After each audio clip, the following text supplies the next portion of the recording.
Hello and welcome to another episode of the most amazing show on Earth. On all of Earth? On most of Earth, at least. What's it called, though? Wow. What's the name of this show? I would agree that's actually, I think it's called, it starts with a D. Is this a basketball DrawBomb. show? Dribble Boys. The Dribble Boys. Dribble Boys. Yeah. We're the Dribble Boys. that's just gonna be what we could call ourselves now. Hey, welcome to DrawBomb. We're the Dribble Boys. That's got legs. That can catch on. The audience can be the dribblers. That's right. We love you guys, the dribblers. Thank you so much for tuning in, dribblers. Oh boy. What? I guess we should explain what the concept of the show is, huh? Huh? I think we should. Okay. I think it's important that we do that. Have at it. So, you see, in the beginning of time, the world, there was no world, there was just a void. An explosion occurred in space and time, creating what? We got issues? Yeah, I'm noticing the frame rate on the stream is now super. Yes. Why is that happening? Oh no. This is bad. With OBS dropping a large percentage? Yes. It'll give you a number. Dropping only 3.2%, but it's definitely like these are frozen on the thing. Okay. What in the hell? I have an idea. I'm just gonna fix this real quick. Gosh, I'm so sorry. Boy, well, thank you for saving me from that bit I was about to jump headfirst into. Yeah, that would have been a waste. I think we can hear ourselves. I think we're completely audible. I just don't know if like all the movements. If anybody in the audience can kind of give, we're trying some new stuff out. Yeah. Ian's trying to host instead now, so. What's interesting is the open cam or the draw pile seems to be transmitting just fine. It's the Discord window that is lag. Oh wait, I think I just fixed it. Damned. I guess I might have had it minimized. I don't know. That might have been the issue. Maybe I'm an idiot. Oops. Sorry. Working out? What was that hilarious bit? Yeah, I think we're. I don't remember. I don't recall any hilarious bit. No, I don't know. I'm gonna keep an eye on it. We'll have to. Yeah, if you're watching, give us a little. Let us know what we're working with here. Yeah. Just gonna keep moving my head back and forth while I get this all sorted out. Maybe it's this like window I'm putting behind my Discord. Maybe Discord's getting all caught up on that. Who can say? Anyways, what was that hilarious story you were telling us earlier? DrawBomb's a show where we draw things. We have fun here. We draw whatever the heck we come up with. That's right. We have a good that time. Chat is big. That is enormous. What is going on? Big chat. This is going great. This is good stuff. Welcome to my world. Right? Now I know. Come on, we'll get this sorted out. Why is that chat box so ding dang big? Oh, I combined the alert box and the chat box. Okay. I see.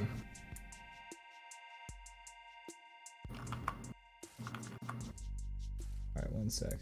I'm just gonna swap these URLs. Yes, enjoy your words being the main focus of the stream right now, Vanfleb. It's short-lived. It won't last. Vanpleb says, "I hate ads." Yeah. That's gosh, who doesn't? What ad led into our wonderful show? Yeah. I need to sign off. There was one I saw which was called like Twitch Champions or something like that. It was the worst ad. The sounds were just like a siren blaring into your ears, and then like the sound effects was literally a dubstep song, sirens blaring, and then people screaming, like clips of people going like yeah into the microphone. It was the most aggravating sounds I've ever heard in my life. Did you run to go buy that product immediately? I went sprinting out the door. Oh boy, this went to a physical store to buy that thing. The one that I saw a lot on Twitch was the Photoshop one for a long time, but that seems to have gone away finally. That Photoshop one is a nightmare. Vampleb says whiskey. Alright, well at least.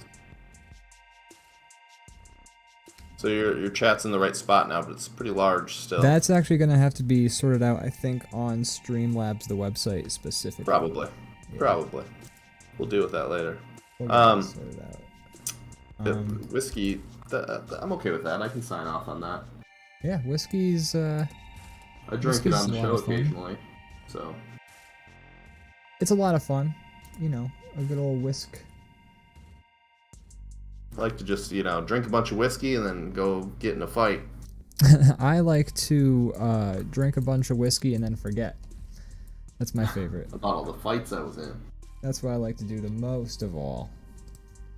I've never been in a fight, or I've never been in a fight. I've never been in a fight with with or without whiskey. So now I have a question. Like, are you happy with the fact that you've never been in a fight, or is that something you're just for sure? Yeah, I'm pretty happy about not ever been. It's weird to me every time people are like, "You've never been in a fight? What the hell? What's wrong with you?" And I'm like,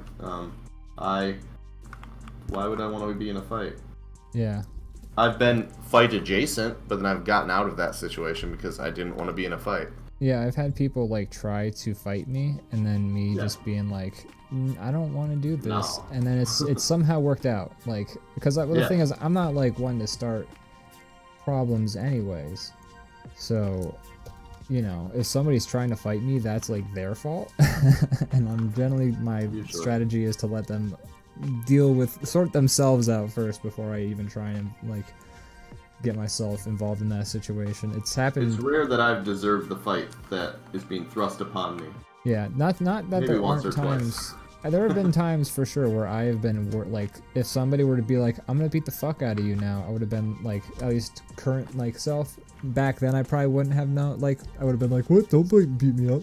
But like, current me, knowing what I was doing in those past situations, if somebody was just like, I'm gonna beat the fuck out of you, I would have been like, yeah, it's fair, I'm being annoying, go for it. Like, right. Fuck, beat the shit out of me. There's been a time or two that I've deserved it, and then once the fight was like coming towards me, I was like, oh shit, I see now what I was doing that would make you want to hit me. The error of my ways. No, course correct, get out of there. That's right. And avoided all fights.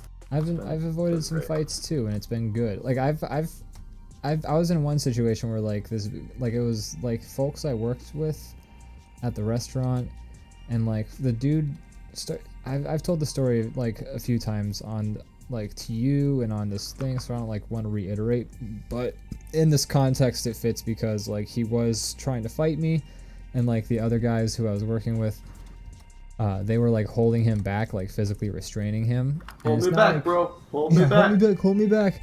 And like I felt like they didn't really need to physically restrain him. I don't think he wasn't like gonna come swinging. He was probably just gonna like puff up his chest and like sort of do the standing over you, looking down on you sort of thing. Like when sometimes having someone hold you back is the chest puff. Like that's exactly. Maybe, like it's almost nice to hold the guy back because it's like just good for his ego if he's being held back. He's like, yeah. It's like, oh man, you're lucky they're here. That can be the end of it right there. Yeah, like, oh, if they weren't holding me back, I would have beat the shit out of you. It's a good thing I didn't have to beat you up. It's like inside their head, they're like, thank God these people held me back because I did not want to fight either. I was really losing my cool, and I was kind of putting myself into a position where I was going to fuck that guy up. I'm glad they didn't have to call my bluff. Yeah. So, I don't think I was like in super danger of getting beat up, but like if I hadn't been cool, it would have been a fight. Like if I had been like he was inciting enough where like if I was the kind of person to try and get into a fight, it would have been a fight. But like I'm not. There was a fight to get into, but you chose. Yeah, to avoid that. I'm not gonna fucking get in a fight over especially some shit that like you're angry about on your own. Like if you were like doing something where I was like, my honor, my family's honor, or something like that, like maybe I would get, like I don't know. There's things I would fight for. There's things I would fight for. I like to think. But that was not a situation where I was like, this is like, well, I'm gonna fucking like get killed over like if somebody walked up and like punched my fiance in the face, I might not be like, look, we can talk our way out of this. Then I'd probably jump straight to fighting. Yeah. Something like that. There are things. Somebody, kicked my cat like a football across the room. I might be like, hey, I'm not okay with that, and then fight. Yeah, there's reasons to fight, but like for the most part, it's like there's not. Aside from the very specific scenarios you listed, I can't think of a whole lot of reasons to like get into a fight. Yeah, it's not fucking worth it. Vamfleb says people, if you can't read it in the side of the screen, but Vamfleb says people fighting are weird. I don't want anyone that close to me, even if I'm angry at them. Which I think is fair. It is fair. It's if people are like getting like aggressive like that and they're like trying to start a fight, like I don't want to do that. I don't want any part of that. Yeah, I'll pass. I'm gonna pass on that. Like, get away from me, bro. COVID. You're not wearing a mask. Yeah, especially nowadays. Like, there's no reason to get up in anybody's grill like that. Absolutely no reason. I'm going to try to tweak this chat size a little bit. Okie dokes. Don't mind me while I do that real quick. I'll have to set a, there's like a button where I refresh the chat window. So okay. Just let me know when you've changed the chat box size and I will. Go ahead and give it the old, or actually I can probably, yeah, go ahead and give it a try. Okay. Actually, reset it one more time. There we go. Beautiful. Is that better? Yep. Fixed. Great. I'm sure there's plenty more work to get sorted out, but baby steps. Yeah, we'll chip away at it. I had 90 episodes to chip away at it, and now you're just getting started. It's not easy running the board. Like I so envy people who have like engineers or like the people who just run the shit for them. Like that's got to be such a load off. Does sound like a load off. Yeah. Speaking of loads, what have you been watching or playing or doing this past week? My brother. Yesterday we did one of my family Christmases. Nice. And my brother got me Metroid Dread, so I've been playing that last couple days. Sick. It's really good. Feels a lot like Super Metroid, like the kind of like side scroller. Yeah, the Metroid, which I love. I just actually played through Super Metroid like earlier this year or last year during COVID. I don't remember when. That classic Metroidvania gameplay. But it's great. So the new one's really fun, and then to make it a little more intense, they've added one of the new gameplay mechanics they've added is basically like a Mr. X mechanic where there's just like monsters following you around they have to run from, so that's always stressful. But it's a great game. I'm enjoying it so far. Well, I'm glad to hear it. I'm excited to check it out. Additionally, today I got that boosty. That boost. Nice. So dose number 3. I'm glad you got that boost because you in particular were in danger of exposure because of your line of work. I work in a restaurant where people masticate right in front of me. That's not even embarrassed to do it. What a bunch of filthy animals. Yeah. And so I'm swimming in a sea of particles every day. And so I needed it. Whenever you're swimming though, isn't that already swimming in like a sea of particles? Like aren't but those ones didn't come straight from someone's mouth. I'm sure those have been in someone's mouth at some point in history. Yeah. Or like a fish's mouth or butthole. Maybe a dinosaur's mouth. Yeah. Technically, like, all the water's been in, like, everybody's mouth. Like... I don't know. There's a lot of water. I'm not sure that all of it has cycled through. That's fair. A living thing yet, but there's certainly a lot more water a good than portion there of is. it. Yeah, there's a lot more water than there is anything else. Anything else. This is true. So, you know, jury's out on that one. I wonder if there were, like, if scientists can calculate, like, how far away, like, the nearest black hole is or whatever. Like, there's got to be a way to calculate, like, hey, has all of the water in the world been drank? been peed out of a dinosaur yet? Yeah. No. You know, there's a lot of things that I've found that, like, when I was younger, it's like, how have science not figured this out yet? But I think a lot of these things are not quite like science couldn't figure it out. It's just no one's paid for science to figure it out yet. There's a lot of that. Like, there's a lot about science is like, what are people willing to fund? Yeah, like, you know, it's expensive to run, like, lab tests, so yeah, there usually has to be a motive besides just discovery. Yeah, like, most science is, like, the only place you're gonna get, like, science discoveries for the sake of science's sake is, like, university laboratories, but even then, those usually have, like, contracts where they have to, like, you know, produce some sort of product for some entity or something like that. But at least, I guess I don't know what I'm saying. Universities There's are still like some motivation behind it all. Like, somebody's still bankrolling something that the science, you know, is a means towards an end of some sort. It's always like, that's what it sounds like you're trying to say.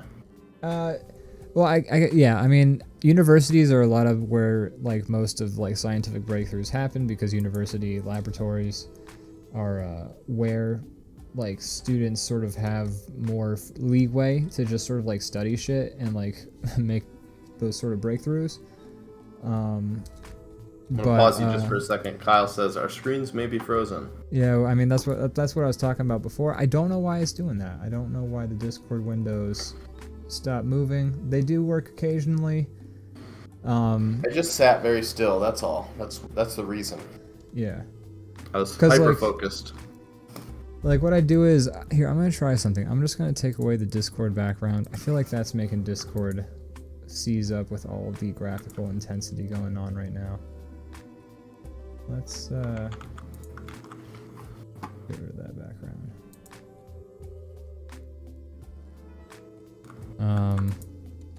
Yeah, it's annoying because the Discord window, if I click the window, then it's unfrozen for a while, and then if it's not, like, the active window, I guess, the OBS stops recording. I don't know. It's not clear why it's doing what it's doing. It makes no sense. Nothing about anything makes sense. Nothing can ever be easy. It's true. Oy vey. So, I mean, we're working on it. It's the draw pile still shows up, so it's whatever. And I think our voices skipping? Probably not. Yeah, I don't think our voices are skipping. My internet has been, like, getting me not great bars, which is pretty frustrating. Apparently, we haven't, like, had any, like, complete loss of the stream or anything like that, but, like, this is the one day where I've seen the internet take a dip during streaming. Go figure, when we're doing this show. You know, it's always something. But whatever, we'll sort it out as time goes on. In the end, it will be worth it. Yeah. Anyways, so the new Halo is out. It is? Super fun. No, I'm lying. I'm a fucking liar. You son of a. Yeah. Yeah, I've been playing a decent amount of it. Have you played much yet? I like it quite a bit. I only got through the first. I never really got into any of the Halos in the past. I never really had an Xbox, so I just kind of, like, played it.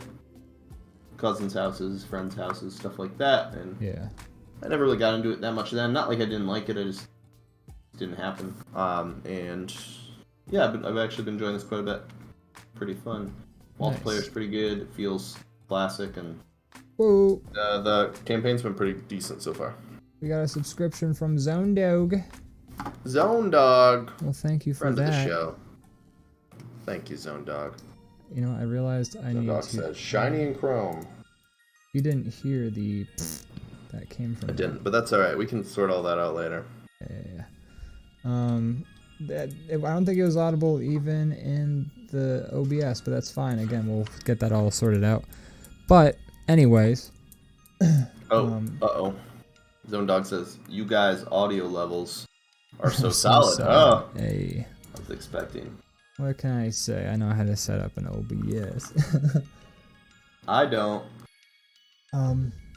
Anyway, so I finally got the space on my computer to install the campaign as well as the multiplayer in Halo.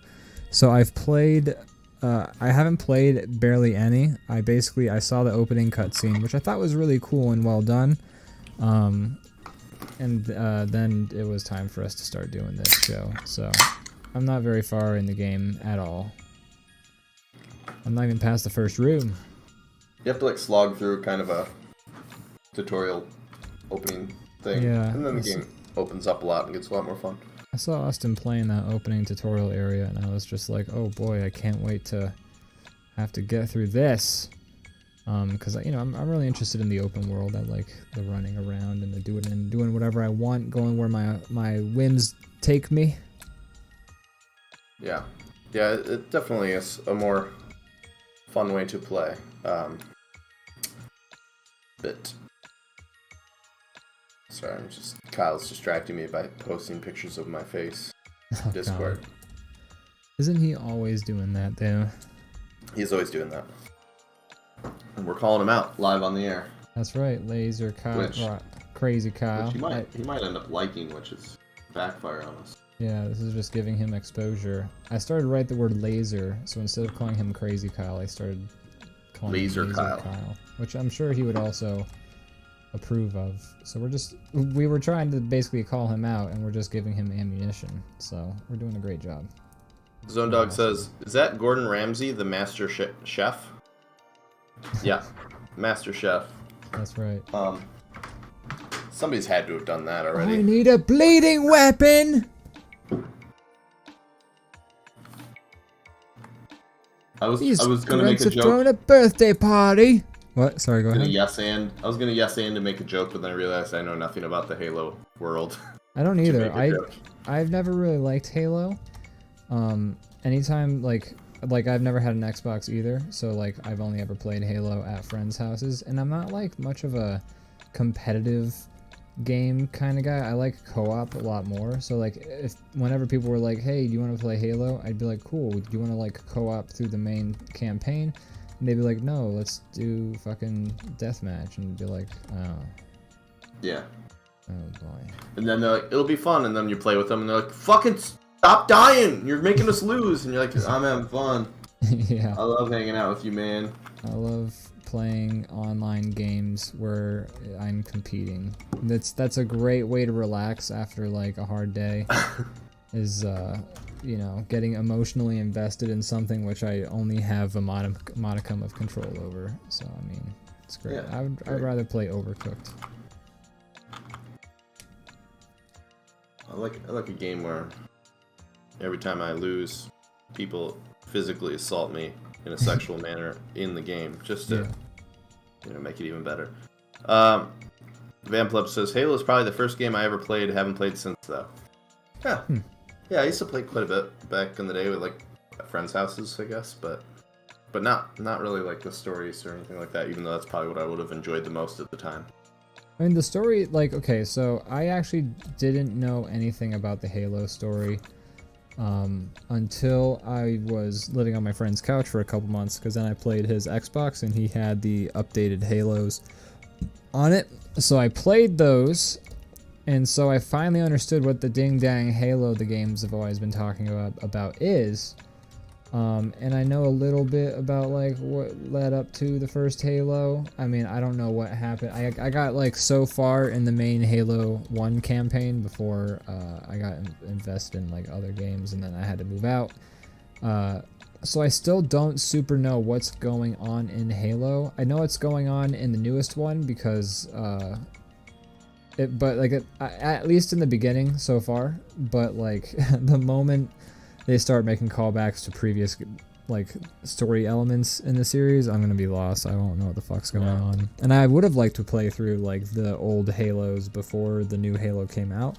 Those shits are like 150 gigabytes or something like that, and it's like I was going to do it, and then I was talking to Austin about this, Zone Dog, friend of the show, and I was going to go play through the old ones, but then like if you want to install it on Games Pass, it does it in this really annoying way. Where it like installs, it's like a whole pack, but they still install separately, but like in a really annoying, non-intuitive way. Yeah. And so I just says like, nah, and I turned it off and I forgot about it, and I did it. I probably still would have, I just forgot. But that was the reason I got discouraged from it. That's also the exact same reason I didn't bother as well. I was just like, no fucking, I'm not dealing with it. Like I remember trying to deal with it when that particular like version of Halo first became available on Games Pass, and I was like, oh, we could play some Halo with Austin and Kyle. All right. And then it was such a pain getting that all set up, and then like I wasn't gonna go through that. That was no, thank you. No. The other thing was, I was like, a big reason I want to play these is because like they were really famous for their split screen co-op. It was so much fun. I want to do that. Morgan was down to play, and then I looked and they removed all the co-op from it. Oh Jesus! I had that same issue. Why would they get rid of the main like feature of the game? Yeah, I had that same issue with Resident Evil 5. Like when I was living with my ex, I had finally gotten her into video games, and I was like, yes, this is what every gamer wants, to get their significant other at least interested in games, so that like you don't feel like you're abandoning them to go play video games. Yeah, you can do something you enjoy doing together. Exactly. So like we were talking about, like I finally got her into shooter games through the Uncharted series. So I was like, great, I got one we can play, and you like horror, so it's perfect, so we can get Resident Evil 5. It is a horror shooter person game that we can play together. It's perfect for us.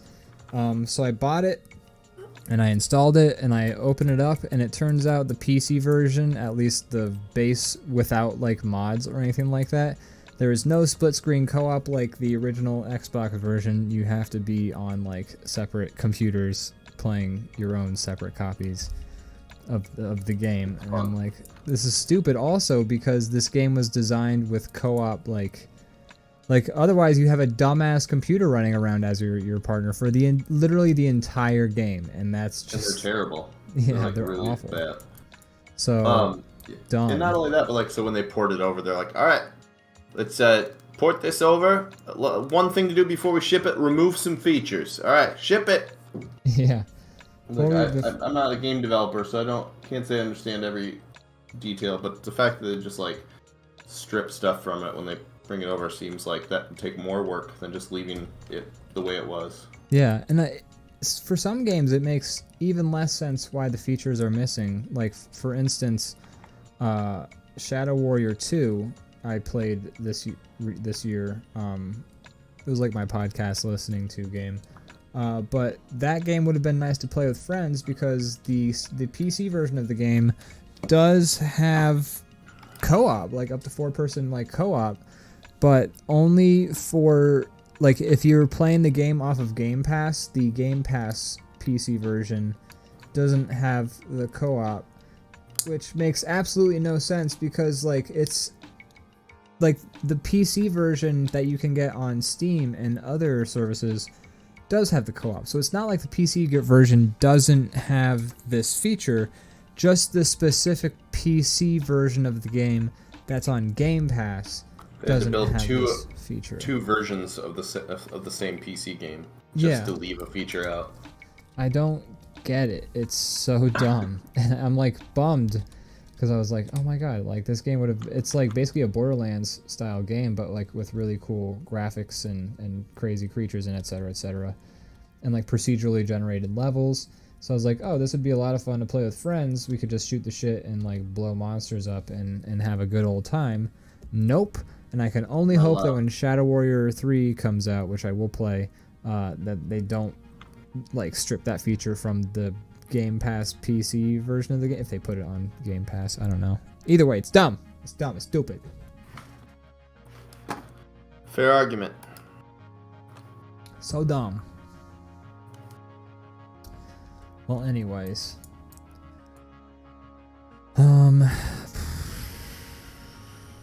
Gosh. You know, I want to talk about something. I was going to talk about it last week, but I fell asleep and forgot to wake up. Yeah. And then we were going to do the show, and then we got rest instead, which is important.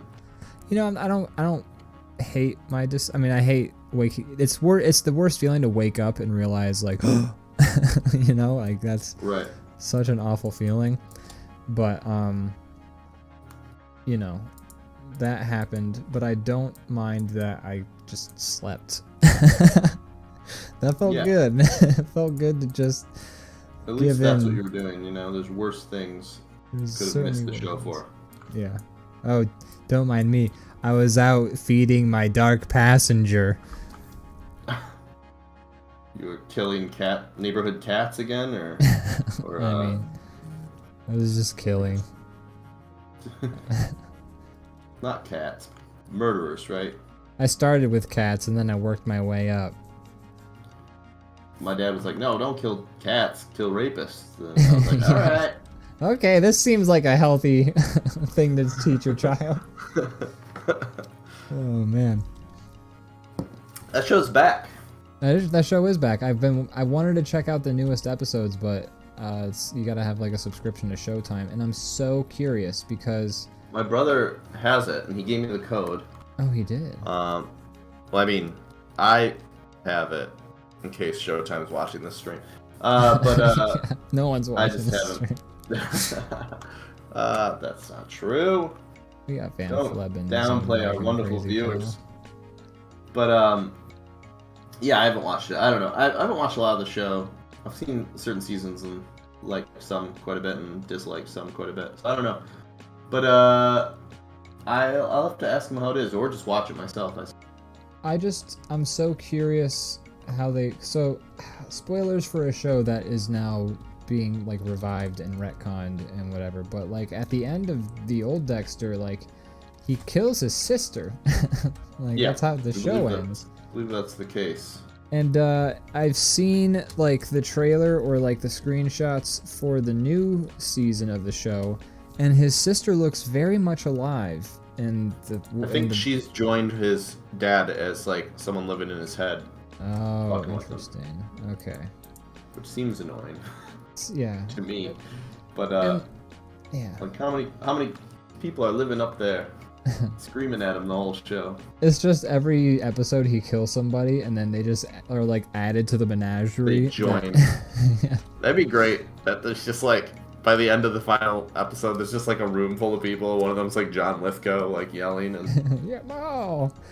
Dexter. Dexter, why'd you kill me? Marianne. The big head. Oh boy. Yeah, so that's interesting. I don't know. So like I've seen the first 2 seasons of Dexter. I watched them in freshman year in college with my roommate. First season I loved. We were both very, very entertained. And yeah, there's some good Dexter that exists. Yeah. But then the second season was god awful, in my opinion. I thought the second season was decent, but I hated it. I haven't seen it in like 10 years, so I don't know. More than 10 years. I remember watching it and just like thoroughly disliking it. And then I just stopped watching because I was just like, ugh, if that's like how, like the drop in quality from, in my opinion, again, this could be, yeah, this is just my opinion. Egregious enough that you were done. So substantial. I was just like, ugh, if this is going to be a roller coaster ride like this, like I don't want any, like in between seasons 1 and 2 and like it already got this bad, like, ugh. Like, and I hear some seasons are great. So I do want to like go through and I want to watch it at some point and like find out what I've been missing. But you know, fucking Christ, man, like I really hated season 2. I really didn't like it. Yeah, that's fair. There's shows that, what's that show that's on right now? I mean, granted, I didn't really think the first season was fantastic, but it at least held my attention enough that I watched all of it. And then by the end of it, I was like, oh, this is dumb.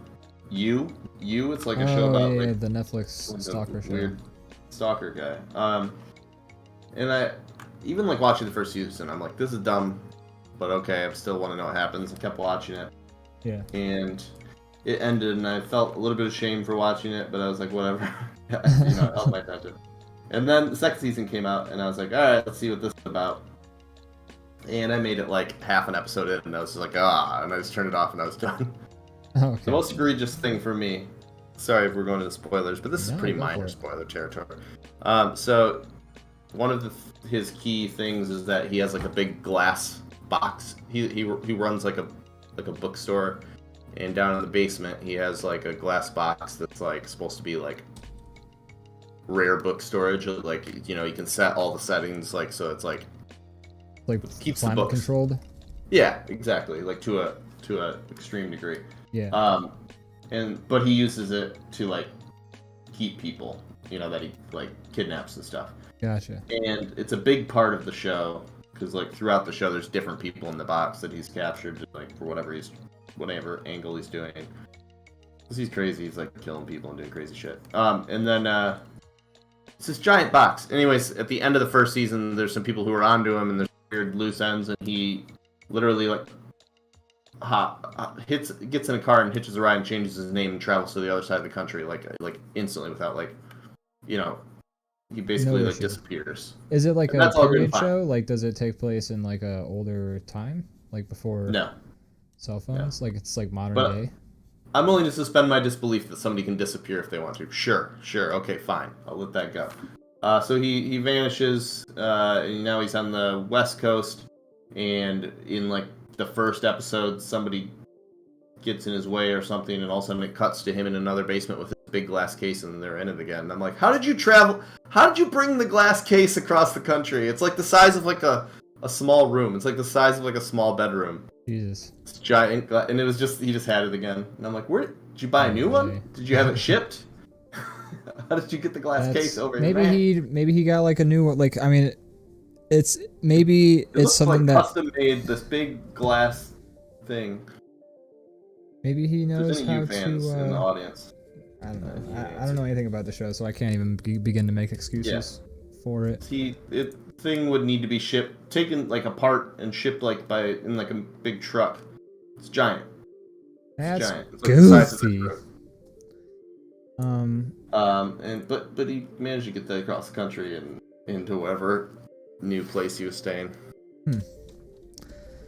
That's weird as fuck. And I turned it off. Yeah, I don't blame you. I don't blame you one bit. Yeah, that's something. I have a couple of friends who have watched that show, and they've been like, yeah, that show is funny because, and this is all I have to really, this is the only input I really have on that show, is that it's funny that it's a show about a stalker, because you can be like, hey, so I've been watching something new, and then the other person will go like, what have you been watching? And you say, I've been watching you. And they're like, you've been watching me? And then ha ha ha ha ha, Abbott Costello, who's on first. And that's just kind of funny considering the subject matter. You sound like a stalker, and then you're like, wacka wacka wacka. Dumb. I hate that because I feel like that was probably part of their thought process when they made the show. Now that I heard it out loud, and it's annoying to me. Am I the first person to make you think of it that way? Stupid. Yes. I'm sorry. What a waste of everyone's time. I'm sorry I ruined it. I hope that was not something. Well, no, you didn't ruin the show for me. I'm not. The show ruined itself for you. It did. Not that good of a show. I mean, it's whatever. I'm sure. Not to yuck yums, but in my opinion, I of course, it's just not think it was that good. Not your cup of tea. I want to talk about something I've watched, and it's already like, it's me doing that thing again where I've seen something that's already like old news, and I want to talk about it at length, even though like everyone else is already sick and tired of it. But I want to talk about it, not at length, but I want to talk about it. I saw that Disney Jungle Cruise movie. Have you seen that movie? That's fairly new, so I think that's pretty relevant. All right, have you seen it? Wait, no, I have not. Oh, okay. Dwayne "The Rock" Johnson takes a little tugboat down a waterfall. That's what. Dwayne "The Rock" Johnson and Little Tug fighting around the world. And Dwayne "The Rock" Johnson is like, "Come on, you son bitch!" As his tugboat goes over a cliff. That's right. And he's drinking his own tequila. Yeah, you kind of nailed it. That's basically what I gathered. Yeah. So I have some thoughts on it.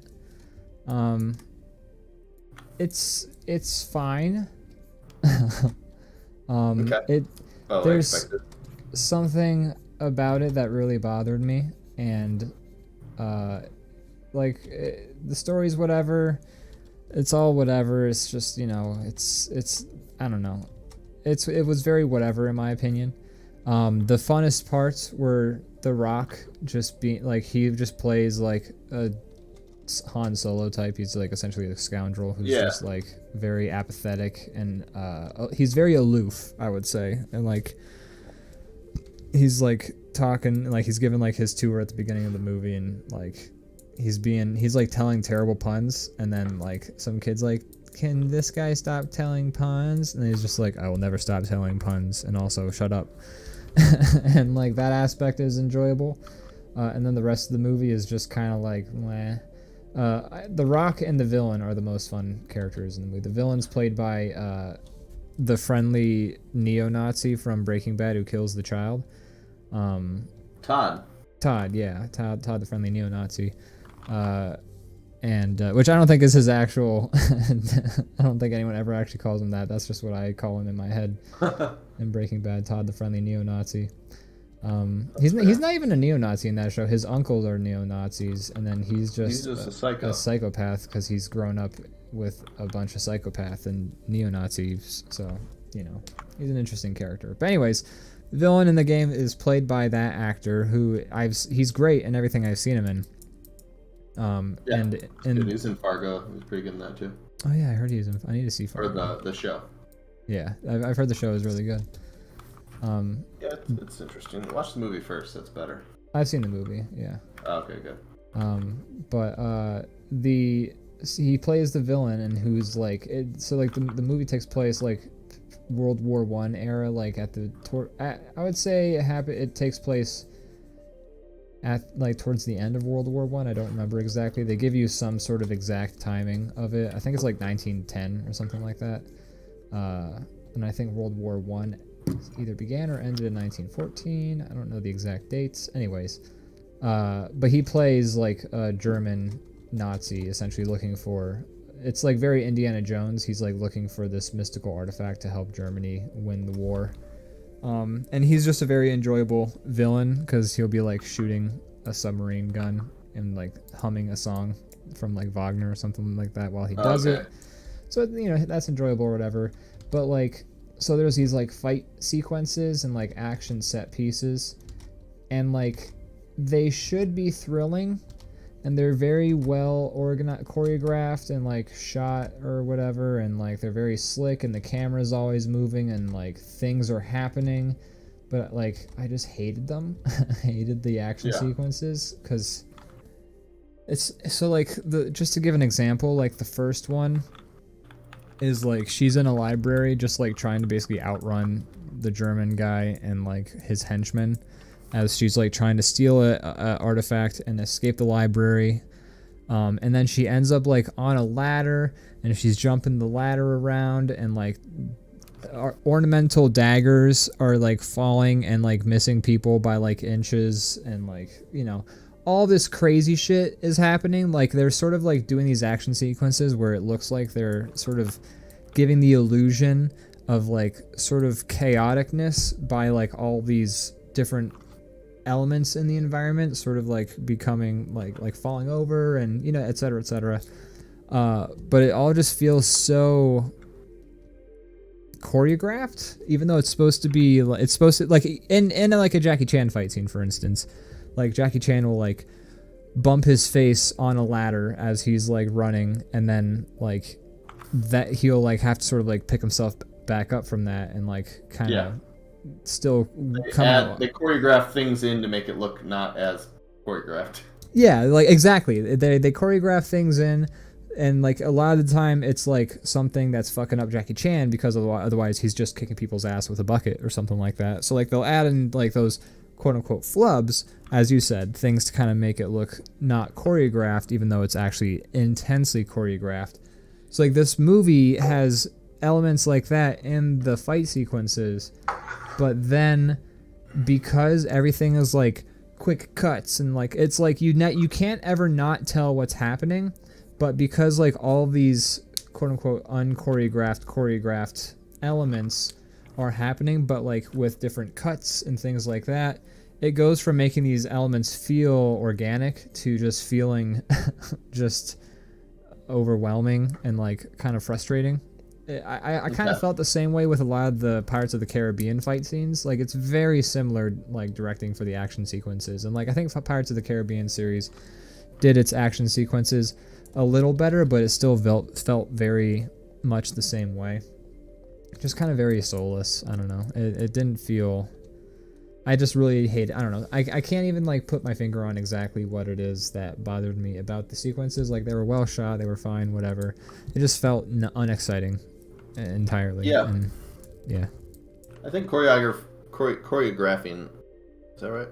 Choreography. Fight. Choreographing. Yeah. Choreographing a fight is something that you don't probably think about that much when you're watching something, but that's got to be very difficult to make anything like that convincing. Oh yeah, absolutely. Or like fun to watch, and the pacing's got to be very, I don't know how you'd even. I wouldn't even know where to begin to make something like that interesting to watch. So, I watched a video, sort of breaking down what Jackie Chan does with like all of his fight scenes, and that was like really illuminating. But sorry, you were still. No, that's pretty much it for me. Okay. But yeah, like I think the main thing is like it's in like a Jackie Chan fight scene. And I keep bringing up Jackie Chan because, in my opinion, he's like one of the greatest of all time action choreographers. Like those, like he didn't have like necessarily the best kung fu fight scenes in movies, but like, damn, he knew how to make a fun to watch action sequence full of just like unexpected, just like really making them feel like chaotic, but also like he would get hurt and like in any of his fights, like Jackie Chan's character. And also Jackie Chan in real life doing these fucking stunts all the time, but like his character would get hurt, and so like he wouldn't be like just dispatching a room full of guys and like just like being an undefeatable karate badass. Like he's also fallible, and it makes it more interesting because you're just like, oh Jackie, come on. Unless you're watching like Superman or something, you don't want to watch a character that's just like invincible in a fight. That's no fun to watch. Exactly, yeah. It's like in the fight scene, like the long corridor in Old Boy, like he gets like stabbed, he gets like punched, he gets beat up and exhausted and stuff. Like that whole fight scene in that corridor is like exhausting looking, and like the characters look exhausted, and it's like a very quote unquote unchoreographed looking fight scene, even though it's actually just very well. That's part of the brilliance. It's part of the brilliance of it. It's like it's a great fight scene because it doesn't feel like you're watching choreography. It feels like you're watching people struggle, and like right. It looks there's some tension because you're like, oh no, are they gonna win? Exactly, yeah. And like it's not clear. It's not some like dude that's just like knows where he's gonna be hit before they even swing their punch. Exactly. And like that quarter fight scene, like in the Jackie Chan fight scenes, like so many things that happen, like all of those sort of quote unquote uncoordinated bits that make the fight scene look more natural are not cut around. Like they'll like do a take that like it's one uninterrupted shot for like 5 to 10 seconds while all this crazy shit is happening, which it requires so much dedication and like excellent timing and like just so many things. And then like in the Jungle Cruise movie, like they're doing, and I'm not trying to say like Disney, you should make your fight scenes as good as Jackie Chan, like whatever, but they have all these elements of like these fight scenes or action sequences, and like it should be thrilling because they're knocking these bottles over and people are slipping on the bottles, but like it's like 5 camera cuts for like knocked over the bottles, people are slipping, and like they're falling, and like sure, that's competent and it's well done, and you can kind of like they edit it and cut it where you can see what's happening, but it's not engaging. It felt very flat for me. And the movie itself was alright, I guess. It was kind of boring or whatever. Why do they want to go down this river so bad? They're fucking What's trying at to the get, end of the river? trying to get like some sort of flower. I forget what the flower does. I think the flower just grants you a wish. I forget. Wow. It's a MacGuffin. It's a whatever. It's a standard movie. MacGuffin. I wish I had my 90 minutes back. I think it's like a 2-hour movie. It felt like. Oh my god. It's fine. I mean, whatever. If you're like, my mom was plenty entertained, and there was like funny moments in it. Some of the dialogue, like there were parts of the movie that I really really liked, and like to a surprising degree. Like there were parts of the movie that I like found like surprisingly enjoyable, and then like the movie would like have another scene like the next moment that I would be like, oh okay. It was weird. It was like very Like a lot of peaks and valleys. A lot of Disney stuff is like, I would say none of it is really. That's obviously could be just it's not true, but I'd say most of it isn't bad. But a lot of it is mediocre. Like, yeah, it's all been crowd tested enough that like it's all at least like watchable. It's usually like Apple, you know. It's like it's all functional, but it doesn't mean it's like amazing. It's functional. It's pretty. It's got like there's no rough edges. All of the like rough edges and grit have been sanded away. You know, It looks like you know, it's like it looks like a fucking Apple product. Like it's Disney movies are the movie equivalent of an Apple product. So I don't know. That's the analogy I'm going with. Yeah, I agree with that. But yeah, anyways, Jungle Cruise, I don't know. Maybe you'll enjoy it. They also do that thing where like, spoilers, I guess, for Jungle Cruise, for the next minute. But they do this thing where like, they have the main character, she's like a bootstrappy young woman. She's the adventurer go-getter. She's the Indiana Jones. And since it's like 1910, she wears pants, and like so all the side characters are just like, lady, you're wearing pants, have you no decency? And she's just like, I don't give a fuck about gender roles in society. And I'm like, yeah, that's cool, whatever. Doesn't really pay off in any way. I'm gonna be Emily Blunt about it. I don't give a shit. Look at you. You know who's in the movie. And I guess that pays off in the end in like a sort of entertaining way. But they also have the brother, and the brother is like, you know, he's like dressed very nicely. They go like to the jungle, and he's just like, oh my, I can't. How could I? Oh, the jungle, oh my. And then like they have like a scene. Sounds like the plot of Mummy. Yeah, basically, yeah, except the gender roles are reversed. And then like there's a scene where Dwayne "The Rock" Johnson is like talking with the brother, and then like it's basically through the dialogue, it's like heavily implied that the brother's gay. And it's like, oh, that's nice that you are including that sort of stuff in the movie, but it's also like they do that thing where it's like a scene that they can easily cut out. Like they can edit it around. Shoehorned in. It's shoehorned in, and they can like edit around it so like they can cut it for Chinese censors because. You know, bummer. Yeah, so it's kind of like, oh, that's nice that you have a gay character, but it's like brought up once, it's never mentioned again, and it also feels a little weird that he's just like very like oh my, like he's gay, and he acts very like like by the end of the movie he kind of like gains a few levels in badassdom, and like he does some heroic things by the end of the movie, so that's like a nice redemption. Like, not that the character particularly needed redeeming, but you know, kind of like he takes a few steps back from being like, oh no, my socks are wet or whatever. But like for most of the movie, sounds like you're doing a C-3PO impression. He kind of is, like, he's basically a C-3PO. And then, like, you know, by the end of it, doesn't C-3PO also do something kind of badass by the end of? I don't think ever in the entire series. I don't think ever. Is he completely useless, like the whole movie? No, he is like a translator and stuff, and so he's good. Like a computer's useful, but he's not a good. He doesn't help fight or anything. As far as I remember, I could be wrong. Yeah, I don't remember too much off the top of my head either. He's, you know, I think some characters I like if they just stick to being useless. You don't have to redeem everybody. Yeah, not everyone has to be a redeeming character, but it is weird when you make like the one character who you sort of explicitly make gay if you make him like, oh no, like no, I agree that's with a you little on stereotypical. You know, but whatever. I agree with you on that. But as far as a robot goes, he can continue to be a waste of space. Yeah, C3. Don't try to make a token character and then also like insult the like group that you're trying to appease by putting them in the movie to begin with. Yeah, it's you're failing at the one thing you're trying to do.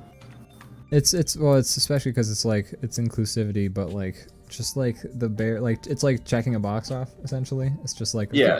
It's not very like it's not very like genuine or like it doesn't seem like they care that much. Yeah, they kind of it feels like checking a box off. Like, oh, have we pleased the gays? This should do it. Ship it. And next. Yeah, next film. Where's one scene we can add in to make this somewhat gay friendly, but we can cut it for China? Oh, there's the titular halo. Yep, it's a donut.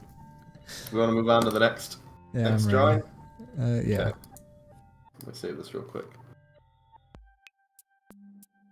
Hello. Hello. Yeah, so I said earlier I got my boosty earlier, and I'm got that feeling pretty good. I got a little bit of a sore arm action going on. Yeah, but other than that, just fine. My arm was sore for like the next 2 days or so. Did you get boosted? Yeah, I got boosted like a couple weeks ago. Oh my god! I guess I did know that. I forgot. That's alright. I didn't make a big deal about it or anything like that. Well, then I guess I'm an asshole, right? For talking about it. You're a bit of a on dick. The show, trying to get pats on the back. Fucking dickhead over here. Damn it. Maybe I'll get it taken back. Can they suck it out with my arm? I don't want it anymore if I can't. If people tell me I'm a hero. Why don't you fucking like... Oh, I don't think the sound alerts work. Oh. I didn't hear it. Oh yeah, that's another thing we have to... Can you do it with your soundboard? Actually, I'm having a hard time getting my voice mod working. It's being dumb right now, so I unfortunately cannot. Boo! You stink! There you go. All right, that's the best I could do. And yes, I do. All right, this one's saved. Let's clear it. Move on to something else. What should we draw next? Should we do a prompt? That'd be fun. Oh, We've done that in a while. Question. Folks, are there prompts we can do? Prompt. I'm gonna grab some water. I'll be right back real fast. In the meantime, any prompts? Then we got some prompts. Bit of change for some prompts. Sorry, by the way, if the stream is getting really wobbly, like latency wise, it keeps jumping up and down for me, and this is the first time it's done it. I streamed for like a couple days ago. I streamed for like 5 hours, like 3.5, but like not a single drop frame for the entire stream. And I'm looking now, and I'm apparently dropping frames like crazy. So sorry for that, folks. I don't know who's downloading stuff on our internet right now.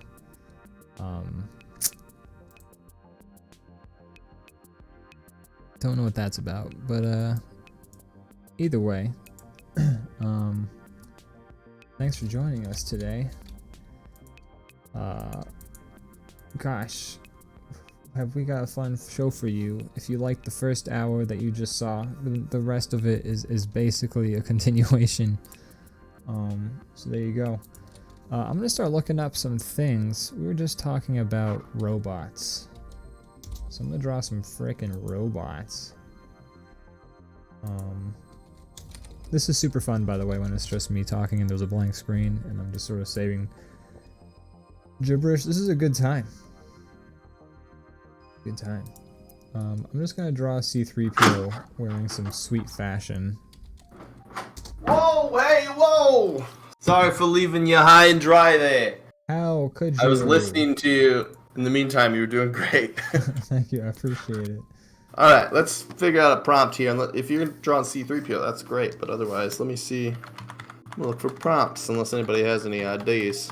Yeah, I was thinking about drawing C3PO like that episode of King of the Hill, where Hank Hill accidentally starts wearing a pimp coat and hat. Okay, I'd like to see that. Do that. I'm trying to find like good reference for C-3PO, and it's so shiny. It's hard to find like a good picture. Just watch Star Wars real quick, and then that's a good idea. You'll know what he looks like. I'll be right back. Speaking of Star Wars, you're aware, but I'm saying this to start a kickstart a conversation. But I have been watching just like all the Red Letter Media videos.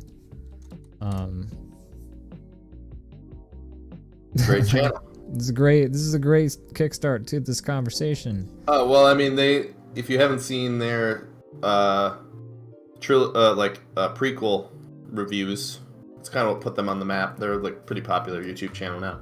Yeah, you may know of them, but yeah, watch those first, I think, because that's like a good place to start.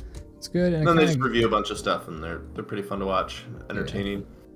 I became a big fan of those Star Wars reviews because they would talk about like, like what's the emotional sort of arc that like they'll talk about like different elements of like the Star Wars movies, and they won't just be saying like I liked the lightsaber fight when they hit each other with the lightsabers, that was cool. They talk about like like what are the themes of the movie and like what are effective storytelling technique. Like I feel like as a person who tries to like sort of create their own media, it's very insightful just sort of seeing somebody tear apart these awful movies. Yeah, I think the reason they're really fun to watch is because the jokes can be really like infantile and stupid, but their knowledge of film is like, I mean they're funny, but they're just like they're not above like fart jokes and stuff, but like and stupid humor, but they're really knowledgeable about film, so it's just really fun to see that kind of contrast. It's not just and I know what they're talking about. And this is gonna sound weird to say, but I appreciate how cynical they are to like just like all of like Hollywood's ploys and things like that. It kind of like, matches my feelings, so it's fun to watch. I feel like most people will gravitate towards reviewers that kind of feel similar to them. Yeah. Real quick, we got Extra Attack RPG in the chat. Says, "Oh my precious Draw, it has been so long. Welcome back. The Dribble Boys are back. The boys are back in town. The Dribble Boys. But yeah, I like. I just appreciate that, like when they review the movies, they talk about there are so many movies that they'll watch, and it's like the shittiest, dumbest movie, but they'll be like thematically this is a movie about like motherhood or something like that, and then they'll explain it, and I'll be like, oh yeah, that totally makes sense. Like I'm not saying I'm great at like finding symbolism, like if there's like an underlying theme in a movie, sometimes I'll just go right over my head and I'll be like, they punched each other, but like that's not what they look like. And I try to look for that stuff because that stuff is really interesting to me, and I find that like sort of like aspect of storytelling very, very fascinating. But like it's interesting because they'll like find it in like certain movies in like ways that I hadn't considered. And then when they talk about it, I can sort of get this alternate perspective because now like they're speaking about it like from a very thematic sort of way, and I think that's interesting. Yeah, it is. They know their shit, and I feel like the more you kind of see those things pointed out to you in films that you may not have noticed, you notice it yourself in other things more often. Yeah, like kind of get used to looking at things through that lens. Yeah. Also, like peers were frozen again. I don't know if there's anything you do on your end to fix that, or if it just comes back. I was looking for a good while. I don't know why it does that. It's. We'll work it out. Actually. Let me try just one thing real quick, but Oh, we're back. We're back, baby. I click the Discord window and it kicks back up again, and then like sometimes it'll work. Like it was working for like the last 30 minutes of that Halo drawing, it was working fine, and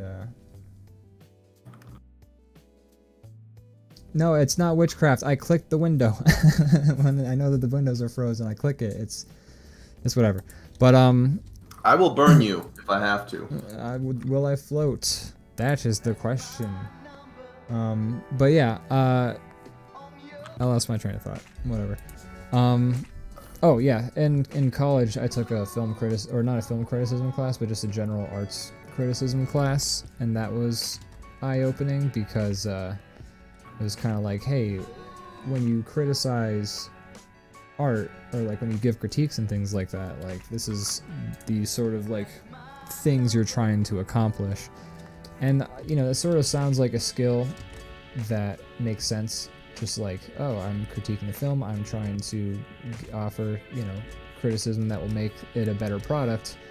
But you know, there's a very specific way to sort of go about doing that, and like how you're sort of approaching the critique is important as well. Like, you know, you can tell somebody like, hey, this movie you did, it's alright, but I wish you did this.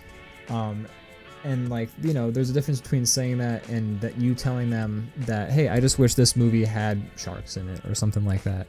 Or you can, like, you know, if you're good enough and smart enough at it, you can sort of understand what the person who made the thing you're critiquing is sort of trying to accomplish. And then you can critique it in a way where you're helping them to accomplish their goal instead of just making it something that is, you know, just fits your liking of things. I feel like everyone needs a class on constructive criticism, because a lot of people don't understand that very basic concept of like, here's why you should give a shit about my opinion. Yeah, exactly. Instead, you should just give a shit because it's how I feel. And yeah. Or there's like constructive criticism is an important skill to have.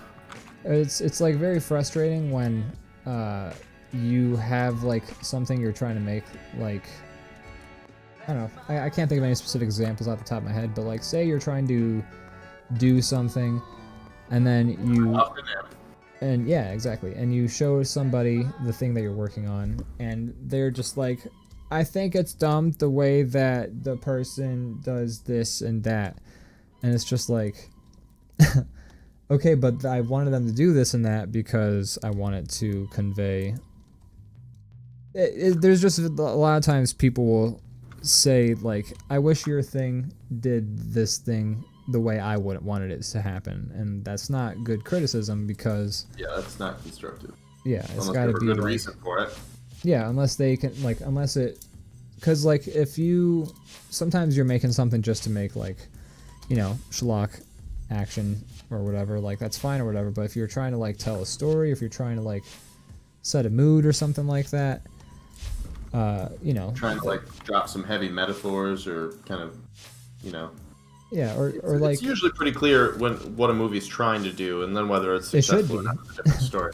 yeah, if the movie's not clear, then that's another failure that the movie needs to, then that's a situation where you approach the critique like, hey, what were you trying to accomplish, so that you can, you know, sort of help. But a lot of people think that critique is just saying, I wish there were more bass guitars in your song, and it's just like, well, no, that doesn't work. Bass guitars, so fuck you. More bass guitars. I only have one bass. I don't have any bass guitars actually. Well, use more. Exertac says it's like when people say, I'm not being rude, I'm being honest. Like, you can be both. Exactly. Or it's like if you get annoyed when somebody like gives you your opinion and they're like, it's just my opinion. It's like, yeah, well, I'm allowed my opinion that you're an asshole, right? Yeah, like you could have 2-way street. Yeah, there's I saw a meme, I think, the one time, or it was probably a tweet or whatever, but like the tweet basically said, like, if people who brag about their brutal honesty are more interested in the brutality and less the honesty, and I think that's not necessarily always the case, but there are people who are definitely like that, like they just like being agitators and saying, I'm being brutally honest, but they just like shitting on somebody and kind of being mean under the guise of like, oh, I'm speaking my mind. You can't get mad at me, you can't think I'm a dick because I'm just being honest. And it's just like, no, you can still be an asshole. Yeah, watch me get mad. I've known people who are like, yeah, sorry, I'm just an asshole, and I'm like, okay, but if you're aware of that, then work on it. You don't just get to like hide under that, you asshole. It's like, you're right, but shut up. You know, if you're aware, like, you can start making steps to get better at it. Like, I'm not 100% pleased with how I am as a person, but I like try to like recognize when I'm fucking up, and I try to improve. The difference between knowing your flaws and using them as a crutch or using them as like a point of improvement. Yeah, very true. So yeah, this is Therapy Corner. Welcome to DrawBomb. We're talking about the deep issues. We're getting deep. But yeah. Yeah, that brutal honesty quote is something I remember seeing and thinking, like, I know like 5 people who fit this description, and yes, this is accurate. Because the thing is, you can be honest, but you can also be like gentle about it. Like, there are some people I've done, and there are some people, like, it's a two-way street. Like, I remember, I'll never forget this, but like there was a class, it was like my very first class in college, and I remember we had to, like, our very first assignment was make a logo for yourself. It's got to have a drawing that's going to represent you, and it's going to be a caption that says, like, for me it was like Ian Newton's illustration or something like that, you know? And it wasn't like anything official we were going to make for ourselves or anything like that. It was just practice to get like the juices flowing, to get thinking about our branding and things like that, because that is important in the art world. Yeah. So like we do our thing, and this girl in our class comes in, and like, you know, in art school you get or at least in my art school, you get an assignment, and then you come in when the assignment is due, and everyone posts their art up on the wall, and then we just have a group critique session for however long it takes, where we all go one by one, and everyone says everything that they can about everyone's pieces one at a time. So this girl came in, and like she had her piece, and we discussed it, and her thing was like really cool. It was like abstract shapes that formed into her face, and like it was very colorful. But there was no text on it saying like her name illustration, or just her name or whatever. Like there was no text on it for the branding. So our critique was just like, this is great. This looks incredible. You just need to, you know, the other part of the assignment was put text on it. That's what you got to do. That was just part of the assignment. Task. Yeah, just put some text on it, because like we were all saying like, this looks awesome though. Like, you did a great job. And then like she was very defensive about it. She was just like, well, I don't really want to put text on it. And it's just like, this is the assignment. But again, like the teacher was being very patient with her, and like we were all very, very supportive. We were all like, this looks so good. Just, you know, what the teacher said, you got to put the text on it. Anyways, later on, I like went to the bathroom, and she was out in the hallway talking on the phone and like crying and talking about the critique. And I remember thinking like, what?